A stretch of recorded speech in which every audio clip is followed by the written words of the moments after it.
Welcome to the Tech Egg. Don't get scrambled. Enjoy the video. You start by verifying the correct cylinder size and cam direction so the new part will operate smoothly. Once done, remove the handle and trim screws. Keep screws organized. Use a slim pick or extractor to remove any broken key fragments. Work slowly to avoid pushing debris deeper. Make sure the tailpiece is visible through the bore by opening the latch. You'll need clear access to the retaining screw next. This immediate access step sets the stage. You partially back out the long set screw at the door edge to free the cylinder. Don't remove it completely. Next, rotate the plug slightly toward the unlocked position to align the cam.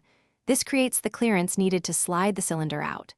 If the plug won't turn, use a plug follower and compressed air or a broken key extractor to hold pin stacks while you push the barrel out.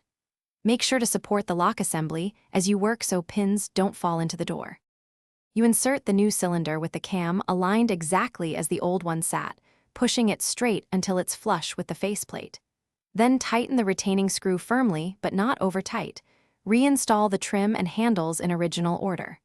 Once assembled, test the key operation and latch function 5 times to confirm smooth action. If the lock binds, loosen the screw slightly and use a thin shim to correct rotation. That single troubleshooting tip solves most misalignment issues. Thanks for watching. Consider subscribing if I helped unscramble your problems.